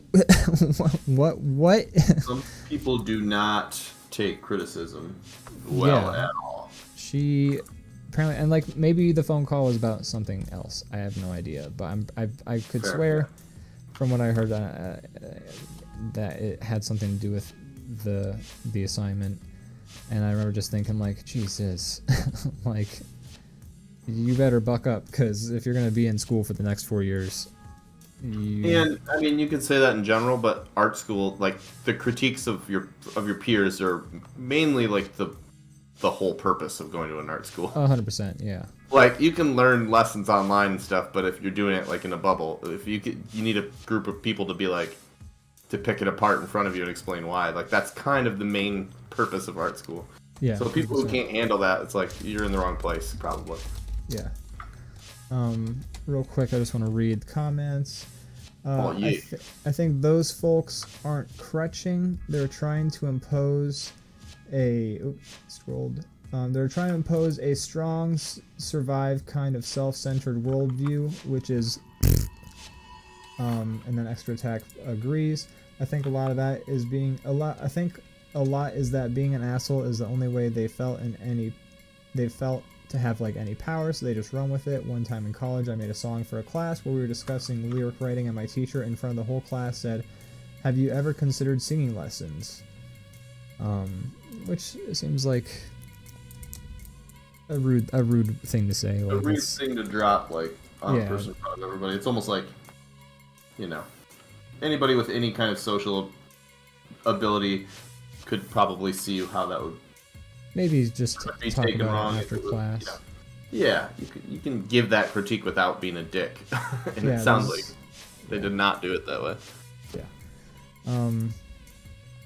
So that strikes me as a particularly rude thing for that teacher to do. Yeah, fuck that guy. There's just much better ways to go after all of that sort of stuff. And some people don't care to. Some people don't care to be nice. Like, you can be honest and you can be polite. Like, there's definitely ways to do that. And sometimes it won't work. Sometimes you just gotta rip that band-aid off and it's gonna hurt no matter what. But I think like Zone Dog said, or I think it was Zone Dog said, like you just quoted, or no. Yeah, like you guys were both saying, and we're just, rereading it. That is very much, I think him doing that is like, I feel powerful to like shit on somebody. Yeah, especially like in front of everybody. As a teacher, it's particularly like insidious almost, because it's just like, I am their teacher. I will shape this human being through my lessons, but also I will tarnish, like I will ruin their self-esteem by being shitty. Yeah, it's like anybody in a power position of like a teacher or a boss who just like is like a dick to you in front of everybody. Is like, you're using your power for evil, because like what can I do back? Like, I'm literally legit signed up for a position where I can't do anything to defend myself besides just like leave. So great job, you're real tough. I'm paying you to shit on me right now, and that's like the ultimate insult. Yeah, and I can't do anything about it. It's like I either just like leave this situation or just take it. Yeah. Pretty fucked, man. And then Extra Tax says, what's crazy is that he's actually one of the nicest people I know, which is why the comment really stuck with me. Interesting. I mean, one time, and this wasn't in front of like a bunch of people, but the one time I was talking with my boss when I was working at the bank, and this was like a couple years ago, but we were just talking about stuff like how was I feeling about work and et cetera, et cetera, et cetera. And this is like shortly after or during when she also like demoted me, like sort of like slyly just being like, we're gonna take you off desks because we want you to blah blah blah blah blah. Basically I just wasn't hitting like sales goals like they wanted, so they were taking me off desks or whatever. Weren't getting enough people in debt. Exactly. So that happened, but anyways, we were talking about stuff, and then she just sort of like interrupted the conversation, and she just said like, have you ever thought about getting tested for ADHD? And I was just like, no, but seems like you think I should. It just seems like a very strange medical background, or yeah, you just choose to work in the banking industry. It was a weird thing to bring up, but I mean, I appreciate the concern. It's just a very odd thing, just like, especially like with it was very sudden. It was just like brought up without warning, and like at least we weren't in front of people. It's like, have you ever gotten tested for being an asshole? Yeah, you fucking dick. And you drop the mic on that zinger and walk out of there. What a bunch of jokes. What a freaking... Yeah, some people... It's funny, a lot of people that I think are quick to like call out people's social ineptitude don't realize that doing that is like one of the most socially inept things you can do. Yeah. It's like people that are quick to be like, you're awkward, or like, no, you telling me that is the most awkward thing I've run into in my like the past year. So like, I think you're awkward. It's like when you're having a conversation with somebody and then they start saying like, am I annoying you? And it's just like, you have to ask. Like, or honestly, almost like the act of asking somebody like, am I bothering you? Am I annoying you? Is more frustrating than them just doing whatever they were doing, because now it's just like... You weren't until just now when you started asking me that. Now a little bit, yeah. Now this has turned from a conversation into we're critiquing our social interaction. That's so fun. Gosh, that's very fun. Love those conversations. My favorite. It's like, ooh, more of this, please. Yeah, like if you think you're annoying somebody, just fucking stop what you're doing and chill. Like you don't ask them like, "Am I annoying you?" How would anybody ever answer that, anyways? Yeah, like what? Like, I'm sure there's some people who have no problem just being like, "Yes, you are." But I feel like the person who asked that question isn't actually asking.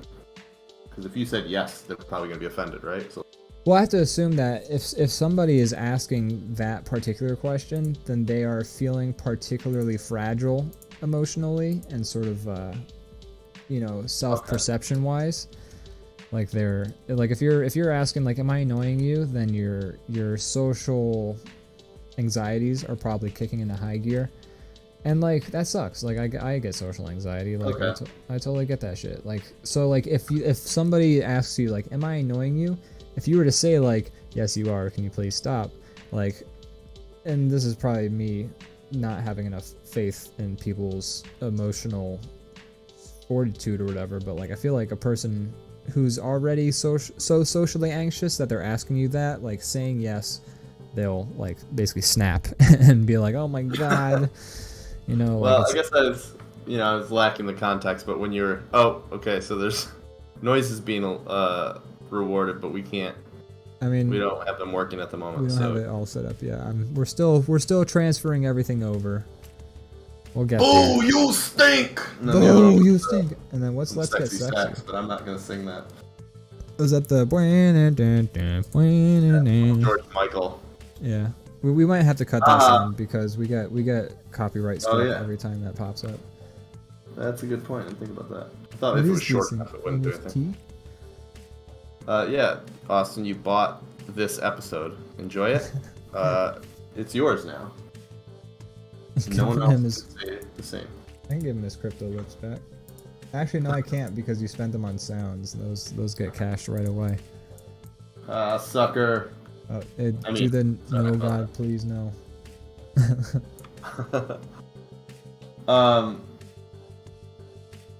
What was I going to say? No, God, please, no. Oh, no! God, no. What were? Oh yeah, okay. We were being therapists. That's right. Oh yeah. I guess I was when you said that situation of somebody being like, "Am I annoying you?" I was reading it wrong. I thought you were saying in like the sense of like sometimes people be like, if you don't maybe not giving them your full attention or you're not reacting the way they want you to, they'd be like, "Sorry, am I annoying you?" Like sarcastic. Oh, yeah. Well, that annoys me too. And those people don't actually want you to answer that question. Yeah. I would guarantee that anyone who asks you like, "Am I annoying you?" don't want you to say yes. Like that's just how it works. There are situations though where like where it's like the person who is sort of being aggro. Oh, we have to hydrate. I actually have a cup of water this time. But there's two sort of scenarios or contexts I can see for that question being asked, and the one is the emotionally fragile person sort of get it like again. Oh my god. We're gonna put a cooldown on these sooner or later. But yeah, it's like there's an emotional fragility sort of context, or there's like I'm not pleased with how you're reacting to my, which I've also been in that. I've had somebody ask it like that before. But it's never good. Zone Dog says It's Always Sunny is back. That's right. The new first two episodes came out last week. I haven't watched them yet. I don't either. I've been binging through it again a little bit, so that's been fun. They have a podcast out now that's pretty fun. They just literally go, just the three guys, and they just go through every episode and just talk about it a little bit. I've been seeing ads for that podcast on my Instagram. I've been meaning to check it out. I've been so wrapped up in those Red Letter Media videos, I haven't even caught up on the rest of this newest season of Curb. Oh yeah, I think there's one episode I haven't seen. I still haven't seen the episode 6. That's where I'm at. The last one I saw was at the sushi restaurant, so still got to do that. I'll have to give that a little look-see. Maybe after this. newest Curb was also great, and Austin says the 4th episode of the new season of It's Always Sunny was great. Cool. That's good to know. It's good news. Love to hear that. Show manages to keep it fresh, which I appreciate. I like how anytime the show, like you can tell when the creators feel like the show is stagnating, because they are very, like the characters will basically say it in the show, which is fun. Very true, very true. But so like it's nice because anytime that the characters are like the show is stagnating, that's usually when they introduce some form of character. I don't want to say progression, but you know, like some sort of. They try to mix things up, which I always appreciate. Like even if it's not successful, it's like I see you're trying, and that's good because I mean they're the longest running comedy, like live action comedy show I think of all time now. Of all time? I thought they just hit that mark recently. I thought so. I thought they were the longest like running currently still on air. I thought like Married with Children or something like that. I guess no, they. But like the previous record had to be held by like Cheers or something like that before, right? Or... With the premiere of its 15th season, It's Always Sunny in Philadelphia becomes the longest running live action comedy series ever. What did it beat out? Beats out classic series The Adventures of Ozzie and Harriet, which ran for 14 seasons in 1952 to 1966. Wow. Never even heard of that one. I've heard of it. I've never watched it though, but it's interesting that that was the last show to run for 15 years. Was back in like the 50s and 60s. The record hadn't been beaten in that long. Interesting. You would think that there'd be other because animation. We're used to sort of like different animated shows running for like 20 plus seasons at this point, but it's interesting that it's like what if It's Always Sunny is in its 15th season. Sorry, I'm just kind of doing math in my head. That show's been around since like 2003, I think, right? Like that's when it's or 2006 is when It's Always Sunny started, I think. But yeah, that show's been around for a hot minute, and I've been a fan from the beginning. Yeah, good stuff. Good stuff. I just realized my R2-D2 kind of is dressed similar to The Rock in Riverboat. A little bit, yeah. You're right. I don't know exactly what he looks like. I've only seen a trailer like once or twice. So. He basically it's that, but without the bow tie, and like the shirt is just like white. Yeah. Minus the pipe too, but basically, yeah, that's The Rock. So nothing about it. No, it's like he's got the suspenders, he's got the hat. And their heads shaped the same way. Their heads are shaped the same. And Austin says, I thought that was the drawing, was you were doing The Rock from... okay, well there you go. That's good. That's good side. Well, you should start putting some like Rock quotes coming from R2-D2. Like, what if The Rock was like the boat's going off like a waterfall, and it's like the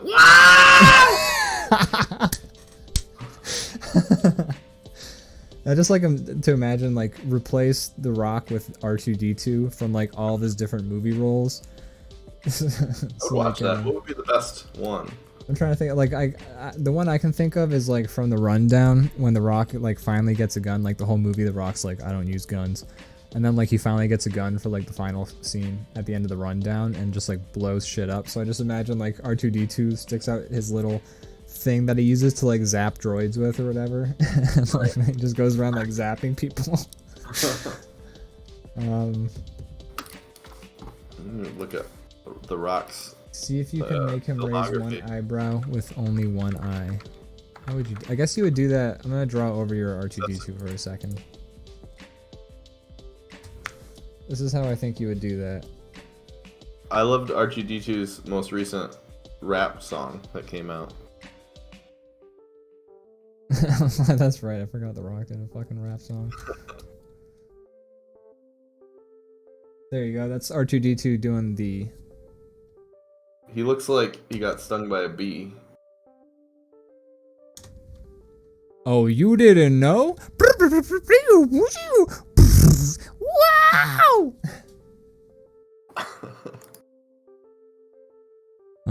And then I just have C-3PO here drawn like a pimp. There you go. I don't know why. I guess I thought that would be funny. I joined in. I like it. He's very stoic the way he's standing. Well, you know, C-3PO, aside from worry. What layer did I draw this on? No, oh my god, where did I draw this?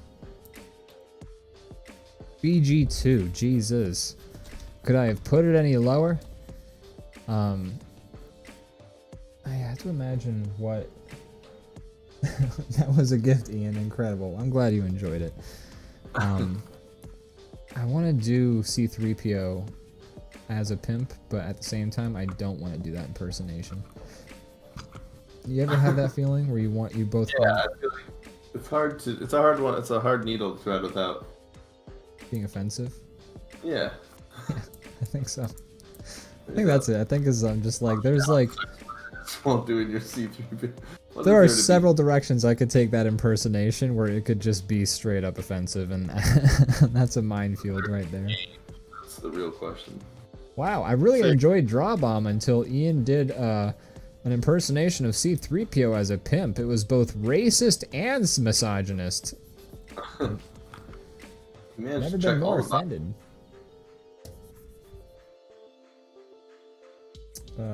Zone Dog says, did you guys end up watching Jumanji 3 where they make The Rock do a Danny DeVito impression the whole movie? You know, I haven't. I saw the wait, is it Jumanji 3? I thought there was only 2 of them. Well, like there's Jumanji, and then there's the reboot Jumanji, and then there's a sequel to the reboot Jumanji. Okay, so that's why you call it 3. Okay, I got you. Yeah. But I just was... The reboots are just called Jumanji, so it's yeah. Anyways, I saw the first reboot. I haven't seen the second one. It wasn't. There's sequels technically, but I mean, they're soft reboots. Then is because like they're setting up a new series. They don't undo the other movie, but it's totally a reboot. Yeah, it's a soft reboot. It's like when they it's like a sequel technically. Instead of a board game, they're like it's a reboot totally. Yeah. You're a soft reboot. Hey, you're a soft reboot. But I've seen part of the first new Jumanji, and I enjoyed what I saw. But I didn't finish it because it was on TV, and like I'm not gonna watching a movie on TV is like you take an hour and a half long movie, and then all of a sudden it's like 3 hours long because you have commercial breaks every 5 minutes. Yes, it's not the way to watch it, and also like. Who sits down when the movie's starting? You've already missed 20 minutes usually. Well, actually, we did manage to hit the very start of the movie because we caught the tail end of the original Jumanji, and we were like, "Oh, hey!" They were doing a block of Jumanjis back to back. Yeah, it was a bunch of Jumanjis, but it was 8 o'clock, and the new Jumanji had just started, and I was just like, by the god, by the time we finish this, it'll be 10 at night, and I don't have the patience to watch a 90-hour movie over the course of 2.5 hours. It's just, I'm not gonna do that. But it was fun what I saw. I saw Jack Black pretend to be a girl peeing out of her penis for the first time, which was a hell of a scene to watch. It's also a hell of a scene to describe. They finally, made this scene in Hollywood that I've been asking for years. I've been writing a lot of letters. You've been really on that crusade. And I like to think I had something to do with, it finally being achieved. That's also, you're on a bunch of lists now for all those letters you sent. Well, yeah, definitely. I have to let people know when I move into a neighborhood. I have to go around. So I'm comfortable, to be honest. I wouldn't lie about who I am. Wait, do you think there's ever those pedophiles who have to go door to door at neighborhoods and say hi, I'm a convicted pedophile, and they're just I'm just brutally honest, I fuck kids. Gosh, I'm sorry, that's terrible. That's a terrible joke. That was a hard one to jump in on. I'm sorry. Yeah, those people. Are we canceled? Is that it? Is the show over? Are we done? I hope so. No, I'm just kidding. I have fun doing it. But after that, I'm just trying to draw a different version of R2D2 and The Rock mixed here. That's you're drawing Rock 2D2? Yeah. Can you smell what the D2 is good at? Zone Dog says, oh hey, the screen just went black and says FBI question mark? Oh yeah, that was me. I did that. I did that for sure. Yeah, you should make a You should make a OBS scene switch that just says like DrawBomb has been canceled. Yeah, we actually should do that because I have this one.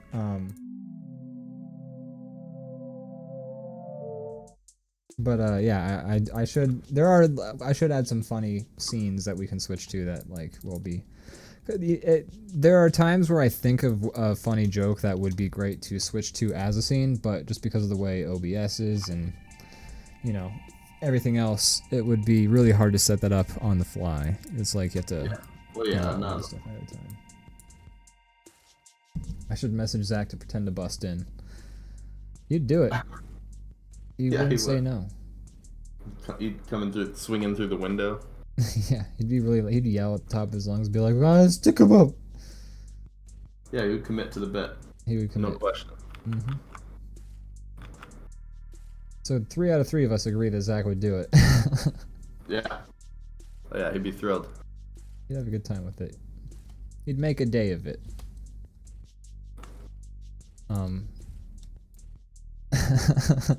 Drawing this and I hate it. It looks like a Pokemon. I want to stop drawing it. That's what I want. Right, I wanted to stop drawing this. So I will. Once I started. You're gonna see, that's it? You're done drawing? Well, no, I'll let you keep coloring and then I'll quit as soon as you're... Rock 2, Diglett 2? Quit? Just gonna quit on me like that? You just gonna give up? I feel like the neck hole should just be straight up R2D2 and I should not have any like kind of definition. It's gross to look at, okay? I don't like it.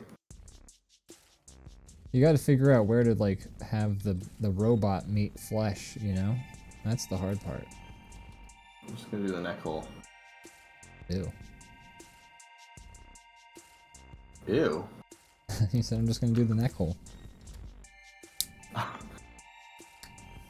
Wait, Rock Diesel. Oh yeah, so it's R2D2, but the R is Rock and the D is Diesel. Whoa.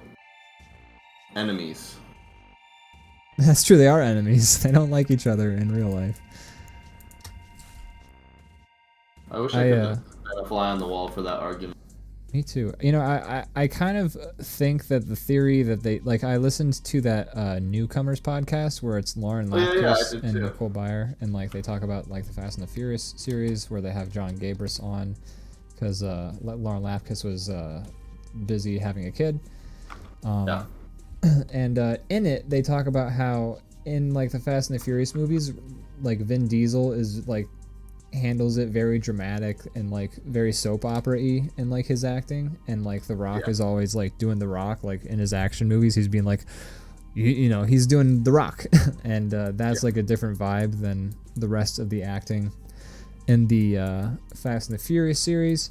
And so their theory is that they just didn't agree. Like Vin Diesel would be like, no, you gotta do it more sad and dramatic, and The Rock was probably like, no. And listen, you some bitch. Yeah. So that's my that's their theory, and I kind of feel like that makes a lot of sense. I'm not saying that. I mean that's kind of what they've said is there's been like some like basically Vin Diesel did not like the way The Rock was acting in the films, and that caused a fight, and then it blew up. And yeah, I bet that's it. But it's kind of ironic because like Vin Diesel's not really, the movies are great, but he's not. I don't think he's making the art he thinks he is, or maybe he is making what he thinks he is. I don't know. Well, if the thing is like, how self-aware do you think Vin Diesel is about the Fast and Furious movies? Because he's making $1 billion a movie or more, so like he might know exactly what he's doing. I don't know. But here's the thing. Vin Diesel strikes me as a smart businessman. So I think that it started out that they were trying to make serious action movies, and then I think they realized that they were failing in that aspect, and that they saw the opportunity to jump over into like schlock. And I think they're well aware that they're making schlock, and I think they also know that the best schlock is earnest schlock, Like, yeah.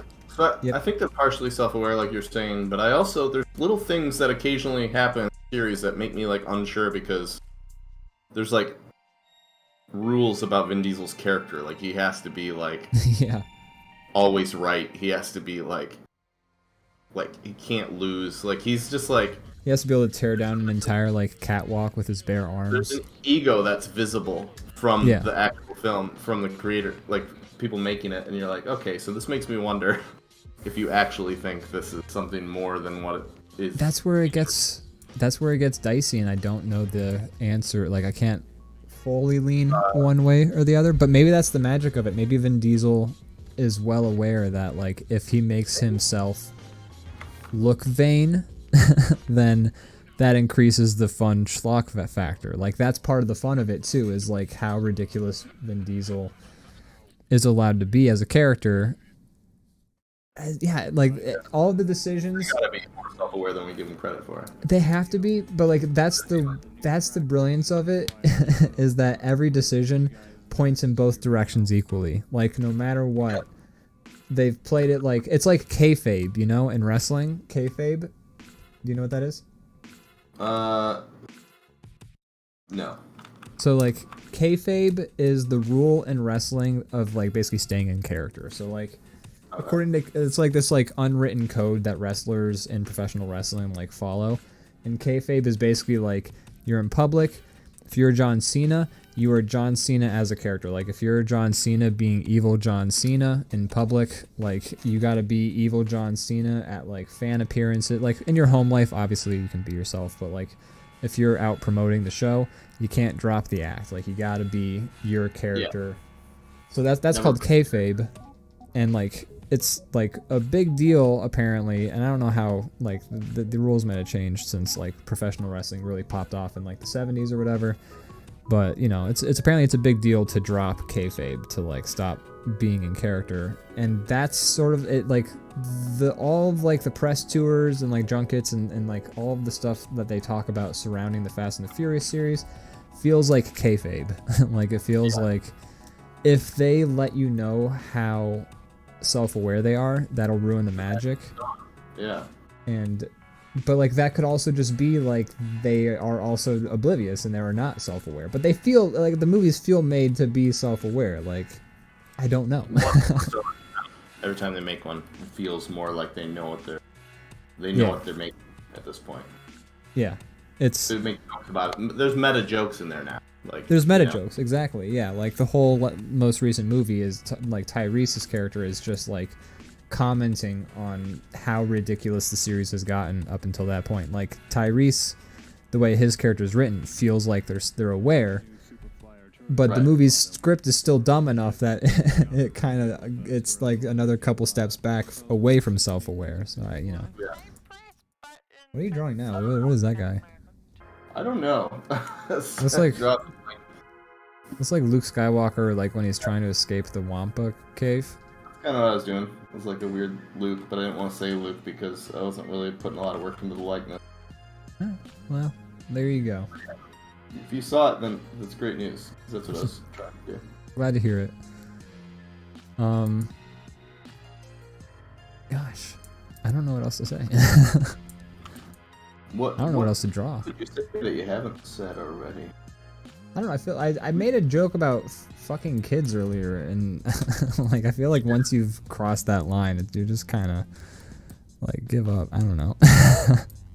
Yeah, I think you gotta you gotta create a new Twitch channel now. I gotta take up an assumed name. So I just like what if I like to. Well, I'm thinking of, okay, I thought of two things I want to talk about, but the one is, you know, the idea of a shitty person also having these other, like, shitty traits that are just more mild annoyances, but, like, combined with, like, this awful, atrocious behavior is funny. It's like, Drop an example on me of that. It's like a guy who murders who also, like, double dips chips, you know? It's like a murderer, but he's also like he'll also double dip. I feel like if you are a murderer, then when it comes to like basic manners, do you really care at that point? Well, I mean, you have to still put on it, like, if you don't want to be caught, you have to sort of act like a person operating in society, but also, like, you know, I can't speak from the perspective of a murderer because I've never murdered anybody, but, like, I have to assume if, like, you may have murdered, like, doesn't mean you're a serial killer, but you may have murdered, and then also, like, you have to go to, like, a party, and, like, you're there and you're just double dipping because you're also, like, not just an asshole because you kill people, but you also just have these other terrible traits. Well, la-di-da, congratulations on never murdering. We need to rub it in all our faces. You know. Some of us didn't have choice. Maybe someday I'll get my first kill.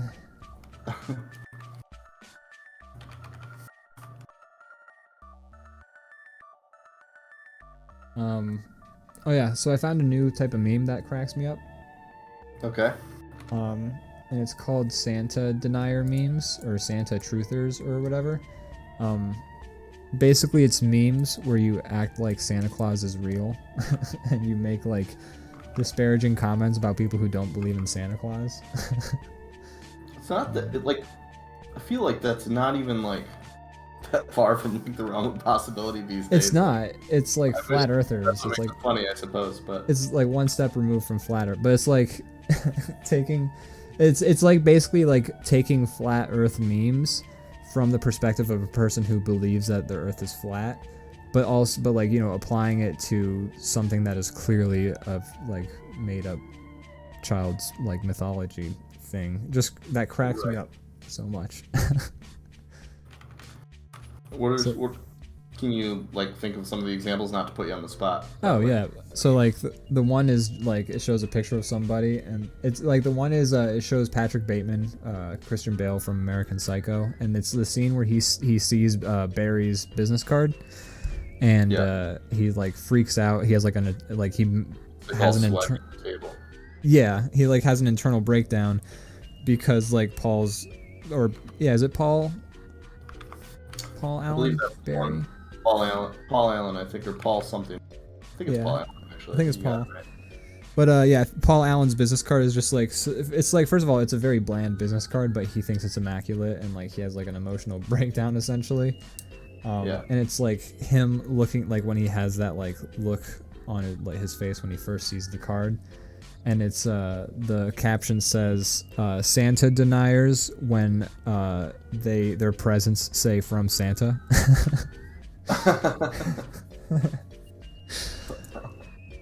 Or it's like you know, sort of reactions like that where a person looks, like, angry or, like, you know, in disbelief, and it'll say, like, Santa deniers when you show them pictures of Santa at the mall. Or things like that. Like, somebody told me about those memes and showed me, like, 3, and I had a hard time not laughing for, like, 5 minutes because, like, the concept is just so funny to me. Okay, a new meme.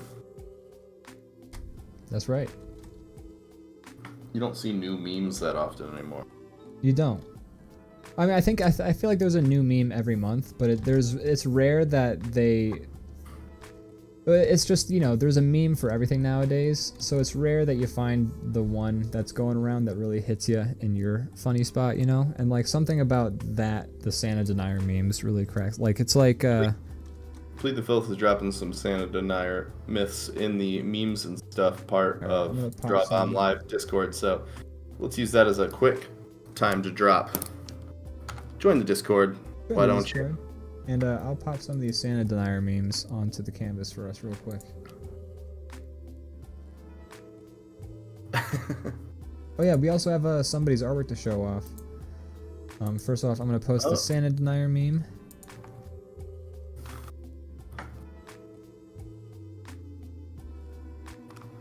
So there it is.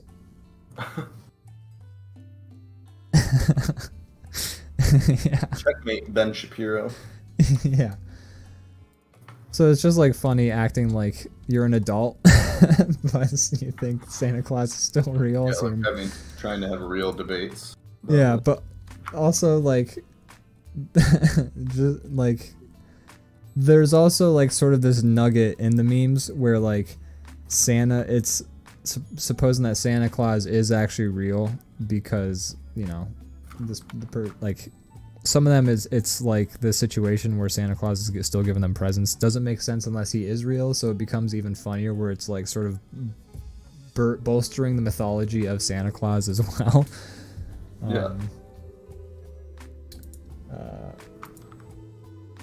Extra Tech says they make memes for a living, so they gots to be on top of the meme trends. Yeah, Santa. What are you saying? Stocks. That's right. You gotta get them stonks. Somebody post. Oh yeah. So this was from Flubber. I forget what they called themselves. Like what their name on Twitch is now. They're Cock Flubber. So they drew that, you know, because last week or 2 weeks ago we were drawing like what, Buff Garfield or something like that. Yeah, there's some Buff Garfields being drawn. Yeah, of course we would. So I just wanted to show that off real quick. Thank you, Cock Flubber. It's amazing. It took almost 90 episodes to get to that point, but it took us that. Rocking along with us, we appreciate it. We want more of that. So if anybody watching this has any creative bones in the body, draw along with us, and we'll post your stuff. Fun. It's a fun time. Along. DrawBomb along. That's what we call it. Yeah. Yeah. Yeah, that's what we call it. Yeah. Yeah. Hey, kid boy. We are almost to the end of the show. That's right. Plug in. Shit. What do I want to plug? Aside from our sweet new outro theme song. But shut that off shortly. Assuming that sound works. What was that? I said assuming that sound works. That sound does work. The sounds that don't work are the ones that we need to get links for still. But anyways, I would like to plug DrawBomb. Damn it, you stole mine. We air every Monday at 8 p.m. Eastern Standard Time. 7 p.m. Central, 6 Mountain, 5 Pacific. I do. List all of them. What was that? How many time zones are there? In the United States or in general? In the world. I think 24, right? 24, yeah, that would make the most sense. Like one for each hour. A lot of them are like just... Questions. A lot of those are like in the middle of like the ocean though, where like... I guess Antarctica is always going to fall in one of the time zones. There's some time zones that don't get a lot of play. Yeah, some of the time zones are just like us, you know, they're streaming out to nobody. I kid though. I appreciate everyone who's been with us today and with us on all of our shows. Thank you, Extra Attack, Zone Dog, Vam Fleb, Crazy Kyle. That was everyone who commented today, right? I think so. I think that's right. Extra Attack says new Extra Attack featuring Ian is in the works. Yes. So we look forward to seeing Ian whenever that comes out. Ian, congratulations on that one. Seeing Ian. Do you have anything else you want to plug? No, I got nothing. Got nothing this week. Alrighty. Cool. I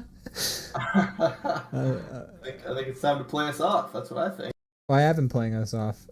Well, that's perfect. Yeah. Do you hear the music, by the way? Can you hear it when I don't. What the hell? Oh, you know what? We'll sort that out. I know why it's doing that. Hey, audience, can you guys hear the music? I'm realizing now that you might not be hearing it at all. Well, I'll be... Nope. Okay, yeah. One sec. It's about to loop, too, so this will be perfect timing. Oh, wait, what?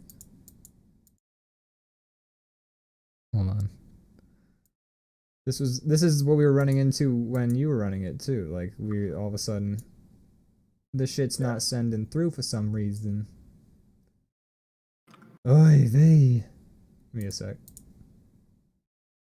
That's why. Because it changed. It's because I switched to a new profile. There we go. So I'm gonna start this one. Oh, that's a bummer. We were doing the whole outro and stuff over this song, and you know, we were having. It sounded so nice when when we were actually doing it. It sounded good, but you know, oh well. I'm also gonna put our faces back on the closing out screen. That still needs to be there. Okay. But thanks for coming. I don't know. Do we sign off now? Yeah, I think so. Thanks for watching, everybody. We appreciate you. We'll be back next week at the normal time, not normal place. We'll see you there.